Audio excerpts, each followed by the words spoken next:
Hommage à des officiels et décorations à titre posthume. La cérémonie se déroule au Palais de la Nation et c'est à la veille de la célébration de la fête de l'indépendance. Le chef de l'État va décorer la relique de Lumumba. Tête à tête, Félix Tshisekedi, Vital Kamerhe, l'eau a coulé sous le pont. Autrefois, l'homme orchestre du pouvoir de l'UDPS, le président de l'UNC, dit se mettre désormais au service de la nation. Et à Bukavu, 9 morts, c'est le bilan de l'accident des circulations, une collision entre un camion et un minibus scolaire en stationnement. Merci de choisir Télé 50 pour vous informer. Hommage à Patrice Emery Lumumba et ses compagnons se poursuivent ce mercredi avec le chef de l'État. La relique du héros national est exposée au Palais de la Nation et l'inhumation interviendra ce jeudi 30 juin à la place échangeur de Limité où est érigé un mausolée en mémoire de ce héros national. Plusieurs officiels prennent part et bien avant, la relique a été exposée dans sa résidence à la Gombe puis à la primature. Ce que j'ai à donner à la patrie est bien au-dessus des preuves endurées. C'est la déclaration de Vital Kamerhe à l'issue de son entretien avec le chef de l'État. L'ancien directeur de cabinet de Félix Tshisekedi dit tourner la page du procès 100 jours pour se mettre au service de la nation. 2 ans après la séparation due au procès dit des 100 jours, les deux personnalités se rencontrent, Vital Kamerhe et le président Félix Tshisekedi. Tout sourire, le chef de l'État était visiblement heureux de revoir son ancien collaborateur et partenaire politique. Comment ça va bien, Excellence? C'est bon? Quelle émotion. Pendant 2 heures, Félix Tshisekedi et Vital Kamerhe ont passé en revue plusieurs sujets d'actualité. Quelle que soit l'épreuve qu'on endure, cette épreuve doit être en dessous de ce qu'on est déterminé à donner à la nation, à la patrie, à la communauté. C'est en cela que nous allons gagner. Si chacun de nous, et il y a rares qui n'ont pas connu d'épreuves dans leur vie, ils doivent minimiser ces épreuves-là et dire ce que j'ai à donner à la patrie est bien au-dessus des preuves endurées. Pour moi, j'ai appris beaucoup de choses en prison. La patience, la résilience. J'ai appris comment renforcer la foi en Dieu. Après son acquittement pour faute d'épreuve, cette sortie médiatique marque la rentrée politique du président de l'UNC Vital Kamerhe qui se dit être prêt à travailler pour l'intérêt du peuple congolais.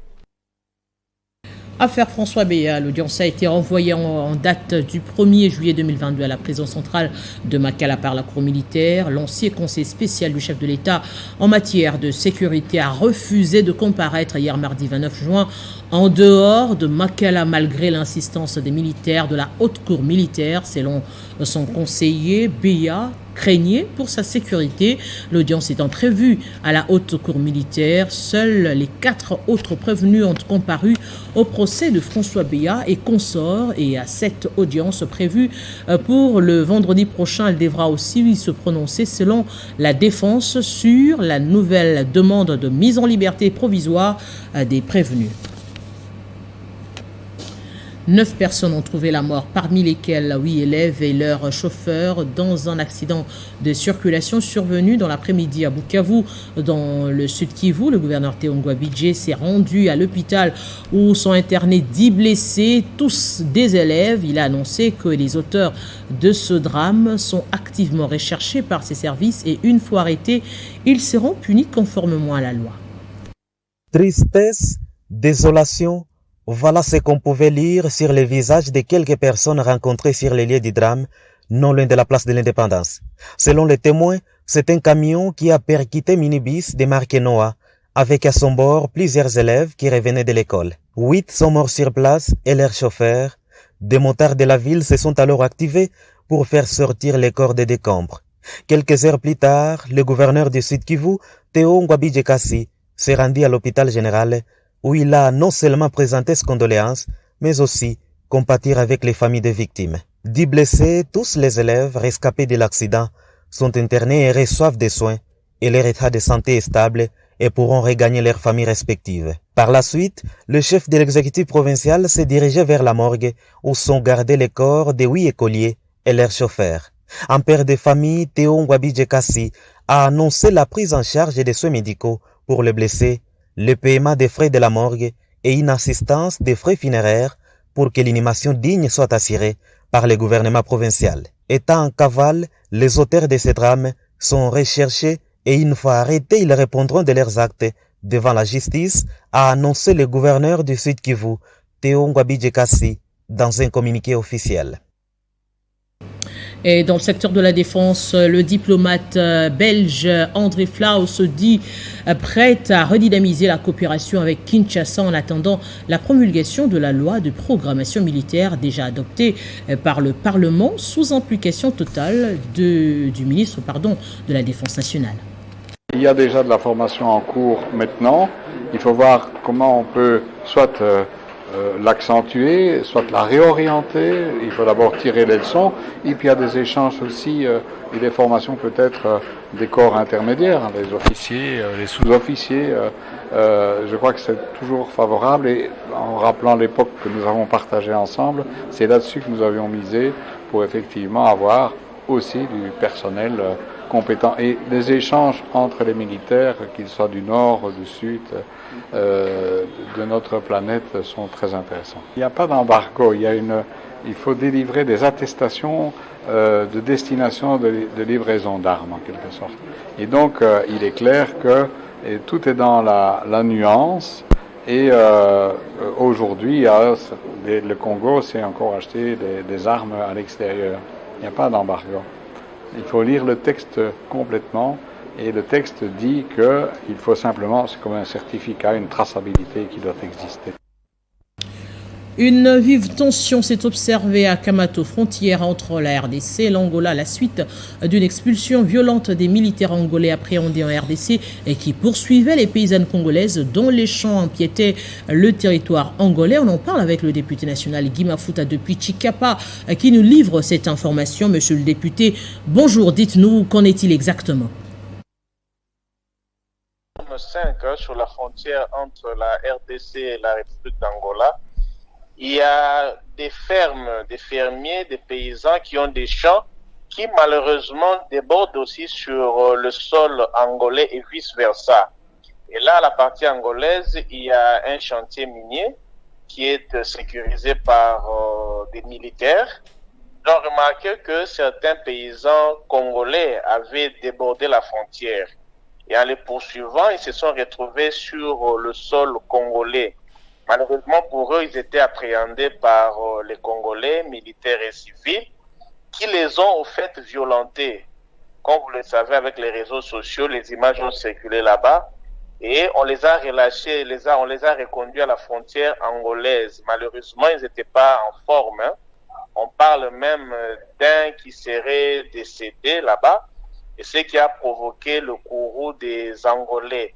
Et le jour suivant, il y a eu une présence militaire très importante dans la partie angolaise et à la frontière de Kamako, avec beaucoup d'implications, notamment l'absence de circulation des biens, parce que Kamako et cette partie du Kasaï vit essentiellement des denrées alimentaires qui proviennent de l'Angola. Donc il n'y a pas de circulation et la présence militaire est tellement renforcée que il y a maintenant des tensions et même au côté en Angola, il semblerait qu'ils ont décidé, ils commencent déjà à le faire, à expulser les Congolais qui seraient en situation irrégulière. On regarde ce qui se passe. Quel message lancez-vous alors aux autorités? Il faut en réalité arriver à une solution durable. Ce n'est pas une première fois. Entre ces deux pays, au niveau de cette frontière, il y a toujours ces incidents qui arrivent. Si ce n'est pas la partie angolaise qui crée des problèmes, souvent c'est elle, avec des expulsions qui ne respectent aucune loi internationale, dans des conditions les plus humaines. Et une fois, j'ai même eu à le déclarer, à balancer des images qui m'ont été envoyées par des Congolais là-bas, comment ils sont maltraités, fouettés comme des animaux. C'est souvent là le côté angolais. Mais il n'y a toujours pas de réaction assez efficace sur le plan je dirais diplomatique du côté angolais.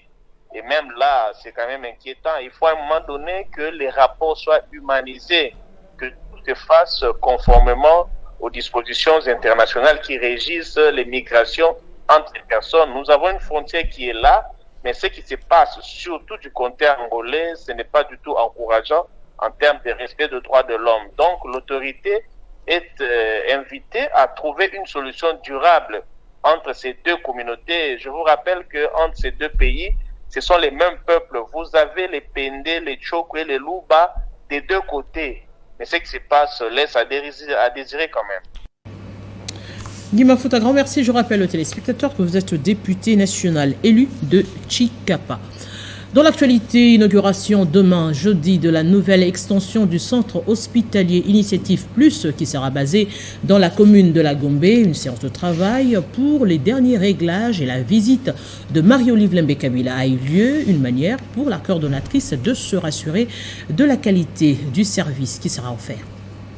Animée d'un sens profond du travail bien fait, la promotrice du centre hospitalier Initiative Plus veut se rassurer que tout est fin prêt avant les débuts des activités, d'où le sens de cette réunion entre Marie-Olive Lembe-Kabila et ses collaborateurs pour un aperçu général sur le travail abattu jusqu'ici pour mener à bien ce projet du centre hospitalier Initiative Plus, extension de la Gombe. Juste après, direction le centre hospitalier Initiative Plus 2. L'épouse de Joseph Kabila veut inspecter le centre avant son inauguration prévue le 30 juin, jour de la célébration de l'indépendance de la RDC. Aux côtés du coordonnateur, du CHIP et de la responsable technique, Marie-Olive Lembe-Kabila fait le tour du premier site situé. Ici, on y retrouve le centre d'urgence, la maternité, le service d'hospitalisation doté de plus de 50 lits et 20 chambres VIP.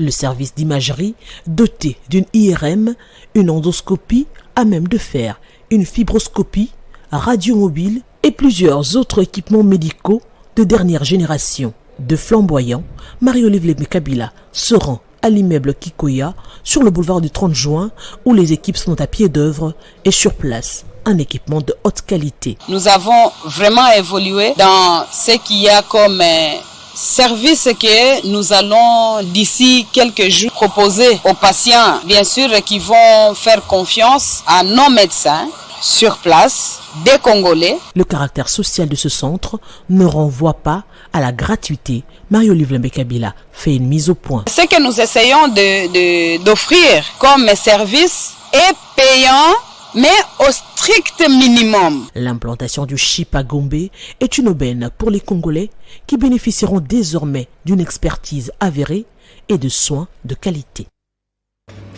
Et puis, première journée scientifique du CHIP en prélude de l'inauguration de l'extension du centre hospitalier prévue le 30 juin. Plusieurs spécialistes, parmi lesquels certains venus de la diaspora, exposent sur différents thèmes liés à l'hyperspécialisation dans le domaine médical. C'est la première journée scientifique qu'organise le CHIP. La traversée vers l'hyperspécialisation est le thème de cette journée. L'initiative Plus, c'est un centre hospitalier qui apporte des solutions au pays. Et parmi les solutions, c'est de donner à notre population des hôpitaux qui répondent à leurs normes et à des prix abordables. Parce que nous avons remarqué qu'il y a une grande partie de notre population et un gros budget de l'État qui va vers l'extérieur par manque de plateaux techniques. Et pourtant, nous avons un grand nombre d'experts et de spécialistes ailleurs qui peuvent résoudre ces problèmes. Plusieurs panélistes, parmi lesquels les Congolais de la diaspora et spécialistes qui chacun expose dans son domaine spécifique, dont la chirurgie du poids, l'arthroplastie, la chirurgie cardiaque avec des opérations à cœur ouvert et la cardiologie internationale, mais aussi la neurochirurgie. Dans le domaine médical, nous avons beaucoup progressé et que nous pouvons faire énormément de choses, offrir à nos compatriotes pratiquement tout ce qu'ils peuvent trouver en Europe ou dans les pays occidentaux. Il s'en est suivi d'un débat de très haut niveau, un bonheur pour les participants. C'est vraiment une très très bonne initiative. Je suis par exemple la conférence de l'ex-première dame à Bruxelles et j'étais vraiment très content et très fier d'elle. Je ne la connais pas, je ne l'ai jamais vue. J'étais vraiment très très content. Et ces genres d'initiatives, c'est une bonne chose. Nous avons les médecins de la diaspora qui ont été intéressés. Ils vont revenir travailler avec l'Initiative Plus pour pouvoir développer, surtout ici nous parlons de l'hyperspécialisation, c'est vraiment de développer ce côté-là et d'apporter aussi leur pierre à l'édifice. Une organisation du CHIP, oui, CHIP 2, dont la naissance est annoncée pour ce 30 juin et qui a des ambitions encore plus grandes avec du matériel de haute qualité dans l'inauguration aura lieu incessamment. En sécurité dans l'est de la RDC, la société civile du Lualaba hausse le ton et condamne les exactions rwandaises sur le sol congolais. À l'occasion du 62e anniversaire de l'accession de la RDC à l'indépendance, la société civile du Lualaba réitère son soutien au FARDC et demande à la population de se ranger derrière le président de la République pour mettre fin à l'insécurité dans la partie est de la RDC. La formation des officiers et sous-officiers par l'armée belge doit continuer. À l'occasion de la célébration ce 30 juin 2022 du 62e anniversaire de l'accession de notre pays à la souveraineté nationale et internationale, la société civile du Lualaba dans sa diversité, consciente de la situation sécuritaire que traverse notre pays à l'Est, est arrivée à Kinshasa, capitale de la République démocratique du Congo, en vue de manifester son soutien indéfectible aux efforts fournis par son Excellence Monsieur le Président de la République, chef de l'État, à son gouvernement et aux forces de la République démocratique du Congo pour la neutralisation totale des forces négatives et le M23, qualifié de mouvement terroriste qui ne cesse d'endeuiller les familles de nos compatriotes. La société civile du Lualaba invite toute la population congolaise en général et celle de la province du Lualaba en particulier à rester vigilante et derrière la politique du gouvernement dans la recherche des solutions durables à la crise sécuritaire de l'Est du pays. Parlons également de ce culte qui a eu lieu à la paroisse protestante de Listandolo. Étudiants, professeurs, religieux se sont réunis au sujet d'une cause nationale en ces temps troubles, une organisation de la commission Justice, Paix et Sauvegarde de la Création. L'Église s'élève, la nation se relève. Une thématique qui tombe à pic avec l'actualité dans le pays qui se doit aujourd'hui, plus qu'hier, être unis autour d'une cause commune pour s'en sortir. L'on pouvait sentir la concentration et toutes les autres émotions traverser l'amphithéâtre de la paroisse protestante de Listandolo qui a accueilli cette deuxième édition du culte étendu sur 2 jours, organisée par la commission Justice, Paix et Sauvegarde de la Création. J'ai aimé ce que je vis ici, j'ai beaucoup appris des choses. Et surtout dans les panels, les recommandations autour des questions posées, des questions formidables, des questions qui nous poussent à réfléchir, à continuer à approfondir nos réflexions pour la marche de notre nation et la place de l'Église. Parmi pour les orateurs pour ce thème à haute portée symbolique, l'on pouvait compter la prophétesse Sissi Bogoli, le révérend Dr Sangouma, ainsi que le révérend Eric Senga. Nous avons montré les 4 missions déclinées de l'Église, notamment la mission prophétique qui nous a intéressés, qui consiste à dire le bien, dénoncer les mal et proposer les voies de sortie. Mais aussi sur la nation, on a montré le lien qu'il y a entre l'Église et la nation. La nation, pas seulement comme État, pas seulement comme pays ou république, mais la nation, au sens substantiel du terme, renvoie à la raison du vivre ensemble sur la base d'un mythe fondateur. C'est là que nous avons insisté pour montrer que nous sommes nation.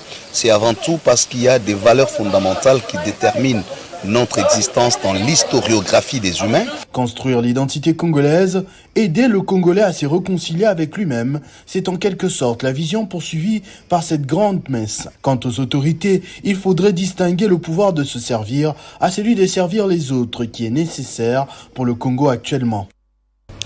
Allez, on va parler sport avec les Coupes du Congo, dames et messieurs, qui ont tiré leur rideau mardi au stade des Martyrs. Le dernier club Motema Pembe a soulevé le trophée après avoir battu Rangers par 1-0 et va représenter le pays à la Coupe de la Confédération de la CAF. À revivre ce match dans ce résumé de Nathalie Yoko.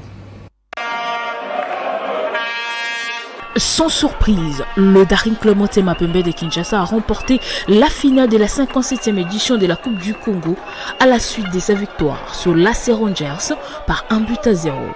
Jimmy Bayindola a inscrit le but du Daring Club Motema Pembe à la 93e minute, reprenant la tête d'un coup franc de Willima Likuta. Les Immaculés, dominateurs au cours de cette rencontre, ont donc dû attendre les arrêts de jeu pour être sûrs de conserver le titre, étant détenteurs du trophée de l'édition précédente. Mais comme je vous avais dit au début de ce championnat de la Coupe du Congo, le Dering ira loin et il y aura le titre. Enfin, on a le titre, je dirais, de Uni est imbattable. C'est le 14e sacre du Daring Club Motema Pembe dans cette deuxième prestigieuse compétition de football du pays. Le Daring Club Motema Pembe a donc confirmé son statut de favori dès le début de cette compétition. Il va représenter le pays en Coupe de la Confédération de la CAF, aux côtés du FC Saint-Éloi Lupopo qui a terminé 3e sur l'échelle du championnat de la Vodacom Première Ligue.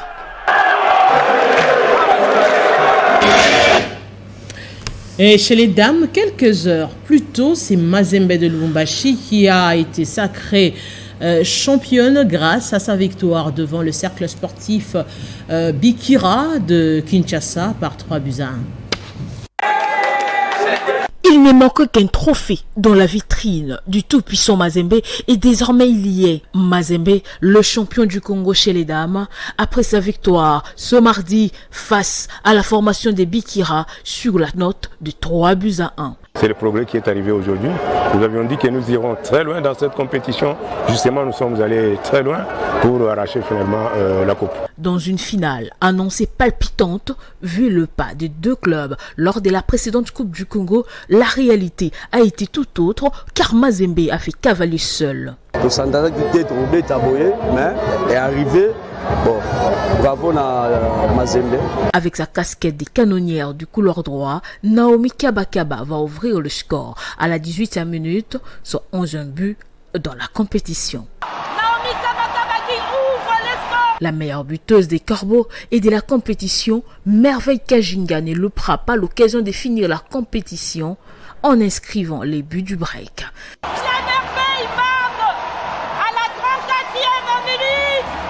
Exercice réussi à la 31e minute avant qu'Exter Dikisha ne marque le dernier but de son club dès le retour des vestiaires.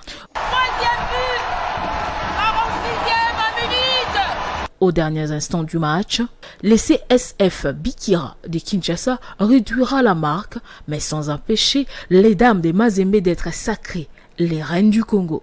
Je crois que les filles ont mérité cela et nous pensons que le staff technique et comme d'habitude, le comité va mettre les moyens pour préparer les Jeux. Parce que quand je regarde les Camerounaises, je regarde les Nigérianes, il n'y a pas de cadeau là-bas. La qualification en Ligue des Champions féminine est bel et bien en poche. Allez, on va prendre cette fois-ci le rappel des principaux titres.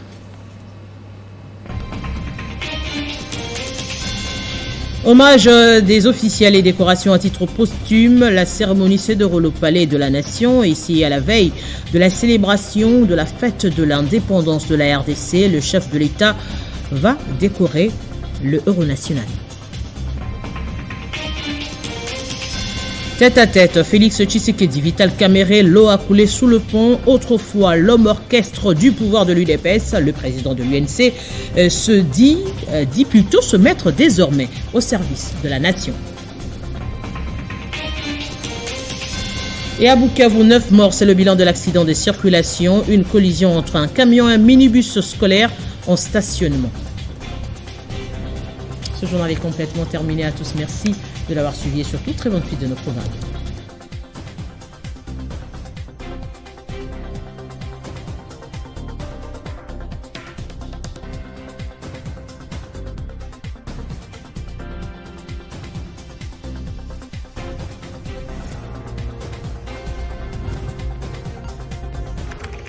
L'actualité reste en continu.